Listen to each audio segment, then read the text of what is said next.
We are known as the Instagram generation. This can be viewed in a positive or negative light. We are obsessed with being on our phones all the time. It has become another appendage. At the tip of your fingers, you have the ability to see what is going on in other people's lives. It is almost like you are there with them. Instagram allows you to enter a different world. Mostly if you Instagram during a lunch hour or a dinner hour, people will like them more because they're sitting on their phone. If you Instagram them in the morning, before or during breakfast, people will Instagram because people just sit there alone at breakfast and they're on their phone. They don't know what to do because people, if you've noticed, people feel awkward around other people or if they're by themselves. So if they're by themselves, they're on their phone. So of course they're just going to search through all the apps that they're on, Instagram being one.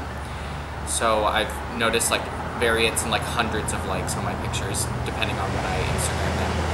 For example, I Instagrammed last night in the middle of the night and I got half of the likes that I normally do because nobody's awake. I ponder whether Instagram has separated us more from nature, and if yet again nature has become human-centered, and what this will mean for future generations. Nature is all around us. Whether we take the time to truly appreciate it is another story. Instagram has become a creative outlet for many to exhibit their love of nature. You have the ability to post pictures and manipulate that photo through a series of filters and special added-on effects.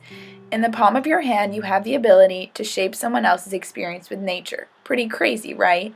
Added onto pictures are captions and hashtags that, in a way, we humanize nature.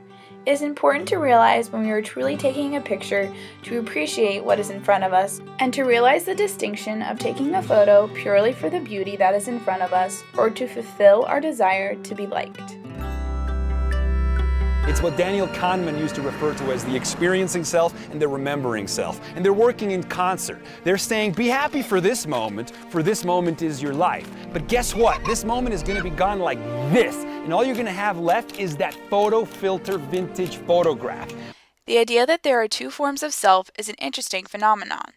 The experiencing self lives in the present, whereas a remembering self is a storyteller who keeps track of our memories. Our memory tells us a story. The Instagram generation now experiences the present as an anticipated memory. You know, the success of photo filtering apps on social media has created a generation of individuals who now believe that every present moment needs to be experienced as something that will be reflected upon later. And we take it upon ourselves to design what that later moment is going to feel like. We're living in two realities at the same time. The Instagram generation understands that each moment is passing rapidly and thinks about how to preserve that moment while still experiencing it. A photograph is how we choose to remember the moment and control our memories. The anticipated reality is not a bad thing. It becomes a bad thing when we obsess over a photograph so much that it defines our happiness. Kahneman reveals how our experiencing and remembering selves perceive happiness differently. He says, "We do not choose between experiences, we choose between memories of experiences. So we put a lot of pressure on ourselves to establish what that memory will be."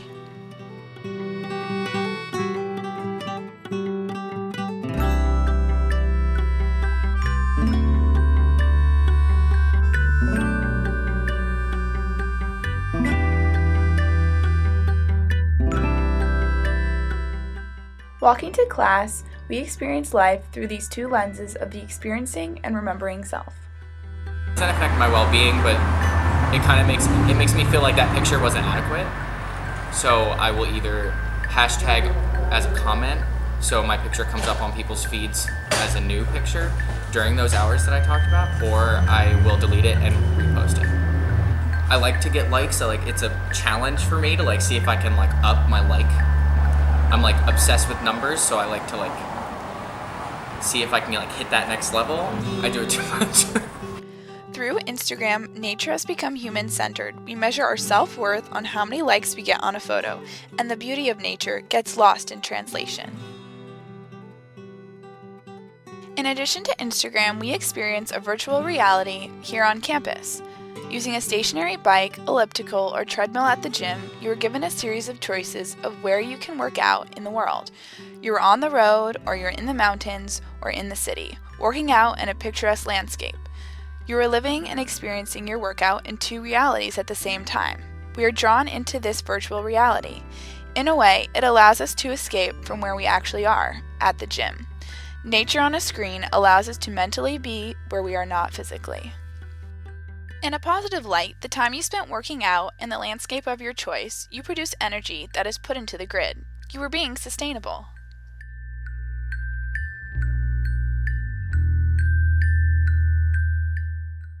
One way in which I believe the use of Instagram has taken a turn for the worst is through the recent vandalism of Casey Knockett being displayed.